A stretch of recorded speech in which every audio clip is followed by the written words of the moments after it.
ഇന്ന് ഒരു ചോദ്യമാണ്, പക്ഷെ അതൊരു കടങ്കഥയല്ല, കഥയുമല്ല, യഥാർത്ഥ ജീവിതത്തെക്കുറിച്ചുള്ള ഒരു ചോദ്യമാണ്.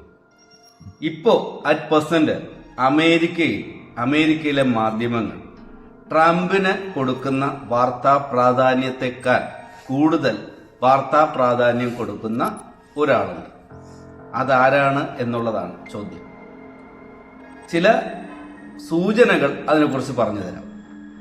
ഈ കക്ഷി ശ്രദ്ധിക്കപ്പെട്ടു തുടങ്ങിയത് കുറച്ച് വർഷങ്ങൾക്ക് മുൻപാണ്. പശ്ചിമ ബംഗാളിലെ കൽക്കത്തയിലെ തെരുവിലായിരുന്നു ഇദ്ദേഹം ജീവിച്ചിരുന്നത്. 2015 ബുദ്ധ ഭിക്ഷുക്കൾ ഇന്ത്യയിലൂടെ 112 ദിവസം നീണ്ടു നിൽക്കുന്ന ഒരു സമാധാന യാത്ര നടത്തിയിരുന്നു. അന്ന് ഈ ബുദ്ധ ഭിക്ഷുക്കളോടൊപ്പം കൂടിയതാണ് ഈ ഞാൻ കഥയിൽ കാര്യത്തിൽ സൂചിപ്പിക്കുന്ന ആള്.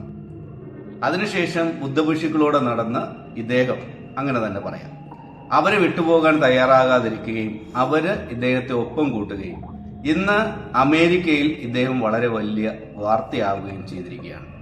2025 ഒക്ടോബറിൽ ടെക്സാസിൽ നിന്ന് ആരംഭിച്ച് 2026 ഫെബ്രുവരിയിൽ വാഷിംഗ്ടൺ DC-യിൽ അവസാനിക്കാൻ പോകുന്ന 2300 മൈൽ അല്ലെങ്കിൽ 3700 കിലോമീറ്റർ ദൂരം താണ്ടുന്ന ലോകത്തിലെ ഒരു വലിയ സമാധാന യാത്രയുടെ മുന്നിൽ നടന്നുകൊണ്ടിരിക്കുന്നത് ഇദ്ദേഹമാണ്. ഈയിടയ്ക്ക് അദ്ദേഹത്തിന് ഒരു പഴയ പരിക്കുമായി ബന്ധപ്പെട്ട ഒരു ചികിത്സയ്ക്ക് അദ്ദേഹത്തിനെ ആശുപത്രിയിലാക്കിയതും ഓപ്പറേഷൻ കഴിഞ്ഞതുമൊക്കെ ഇപ്പോൾ അമേരിക്കയിൽ വലിയ വാർത്തയായിട്ട് ഓടിക്കൊണ്ടിരിക്കുകയാണ്. ആരാണ് ഇദ്ദേഹം, ആരാണിത് എന്നുള്ളതാണ് ചോദ്യം. ഉത്തരം പലർക്കും മനസ്സിലായിട്ടുണ്ടാവും, മനസ്സിലായിട്ടില്ലാത്തവർക്ക് വേണ്ടിയിട്ട്. നമ്മുടെ ഇന്ത്യൻ തെരുവുകളിൽ വളർന്ന ഒരു തെരുവ് നായയാണിത്. ആ നായയുടെ പേര്, ഈ ബുദ്ധൻ സന്യാസിമാർ കൊടുത്ത പേര് അലോക എന്നാണ്. അലോക എന്ന് ഗൂഗിളിലോ ChatGPT-യിലോ എവിടെ ചെന്ന് അടിച്ചു നോക്കിയാലും അലോകയെക്കുറിച്ച് വിവരിക്കുന്ന വളരെ വലിയ വാർത്തകളും കഥകളും വിശേഷങ്ങളും നിങ്ങൾക്ക് കാണാൻ പറ്റും. ഈ പേര് മറക്കണ്ട.